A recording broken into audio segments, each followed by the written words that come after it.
Michigan Out of Doors Magazine's OD is brought to you by Williams Gun Sight, located in Davison. Williams Gun Sight has Mid-Michigan's largest selection of used guns with over 2,000 in stock every day. Check out the website to view inventory and prices. And by Outdoorama, featuring big buck night, trout pond, wildlife encounters, fishing, boating, and hunting exhibitors. Outdoorama has something for everyone at the Suburban Collection Showplace, February 23rd through the 26th.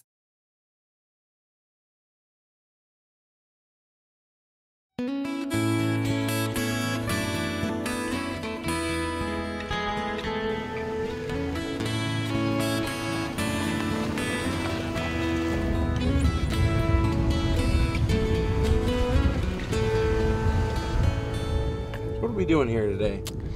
Trapping. How do you get to get the day off with your dad to go trapping? Talking my mom into it. You had to talk your mom into it, huh? Yeah, her exact words were, "Mom, how often do we get to be on TV?" And she smiled and said, "All right." Just as long as I go back to school. Yes, that's one of the things that we gotta do, is we gotta go back to school. So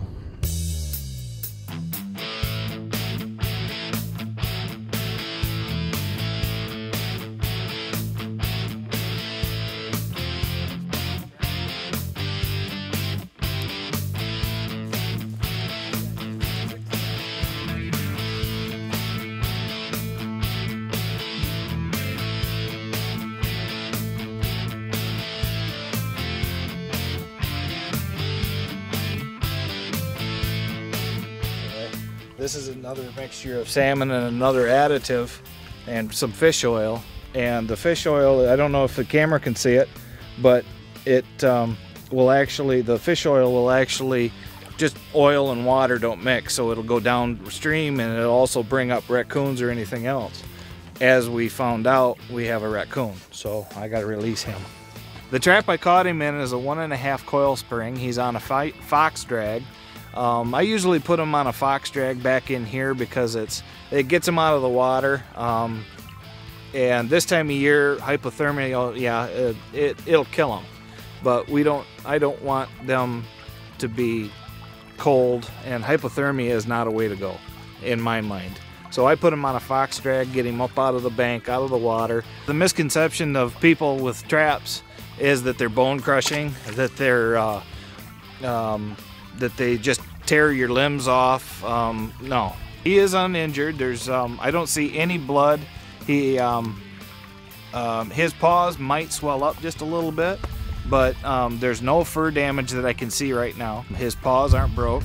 I would be more than happy to stick my fingers in that trap. And my daughter knows how to set these, and they've both been caught. The drag works. If you have your trap, I'll just use this spot again. If you have your trap there, animal sets it off. You just throw this out in the woods or out in the brush. As the animal comes along, he gets caught, and basically, just kind of, as you can see, it just kind of grabs all the brush as it goes up into the brush, and he'll be up here in the bank, out of the water, and just be waiting for us when we get there, just like this guy was. And then I let him go. I didn't want to throw him, but I was in danger of being bit. I wouldn't blame him for biting me, but you know.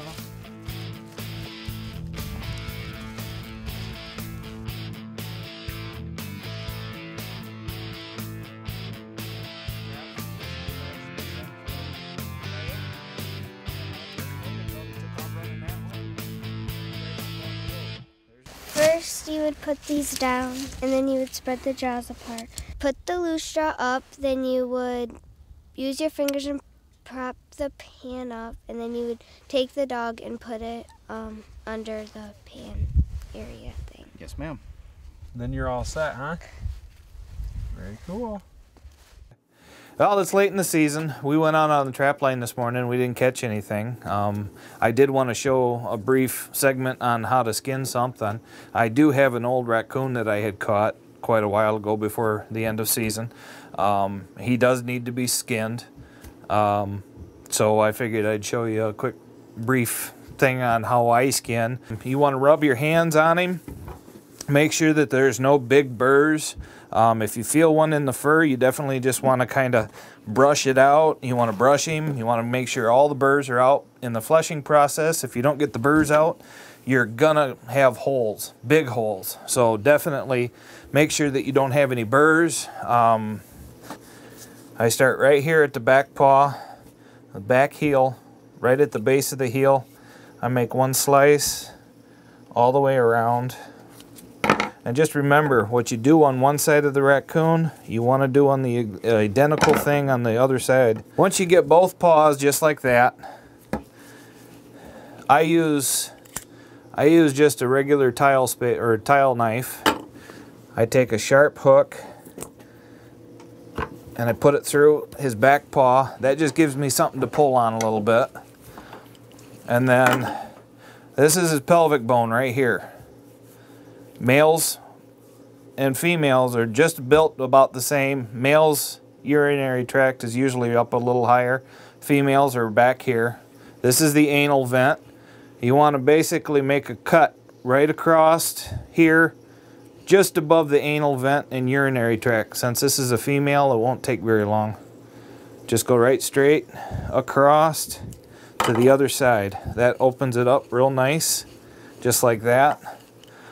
Take it, expose this, take your knife that you started with, cut straight across there, just make a nice little opening. Cut up to the slice that you just made. You don't need this section. Don't worry about it. If you get a little bit in there, that's fine. To that section, so you pretty much made a triangle. You don't need this section right here. Once you do that, I always take a pair of pliers and I pull it straight down. Same thing on this side, pull it straight. Now to the tail. I always start the tail right here, just a little bit, just to get it started. You want to get down behind the back tail. As you can see, my fingers are right there. And just pull down. Sometimes you need to take a little bit of a knife and come up behind the tail. And you see this gristle right here. You just need to lay that open just about to the tail. Once you break that free, just like that, you can pull down. Now I use this tail hook again. I call it a tail hook, but I come down and I pull straight down about as far as I can that I feel comfortable. This is called a tail puller. You just take the tail puller, and Coon has a pretty thick tail, about the size of your pinky. So you want to take your tail bone, you put it in there like that, both hands, just like this, give it one solid tug, and it's out.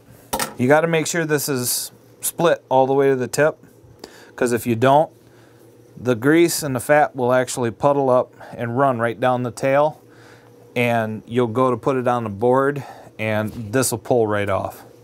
You won't have a tail, and sometimes buyers like to see the tail, so keep your tail on and split them. Once you get him down to your shoulders, this layer of meat right here, pull it straight down. That'll expose the leg. Same thing on the other side. That'll expose the front legs. Once you get your fingers in underneath the shoulders, pull it out just like that. Now, you'll have an even spot between the two legs, just like that. Take your knife, put it in just about where your fingers are, and run it. That makes your legs nice and level. You don't really need your bottom lip, and this is where it gets really fast from here. Here's the nose, you're done. This is the end product of what you want. All right, well, I got him on the fleshing beam now, and I go belly first. I start out with my dull knife, and then I definitely go to a sharper knife. Raccoon fat will just roll off, as you see. It's pretty fast. I'm going to stop right there and we'll go back to that. But muskrat fat, it rolls off pretty well. We'll come back to that meat here in just a second. Once you get down past the armpits, it pretty much goes smooth sailing with a thinner fat.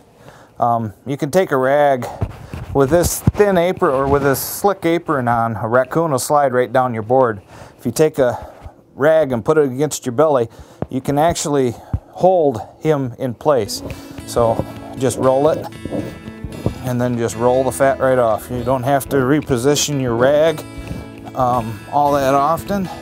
And don't be afraid if it slides a little bit on you.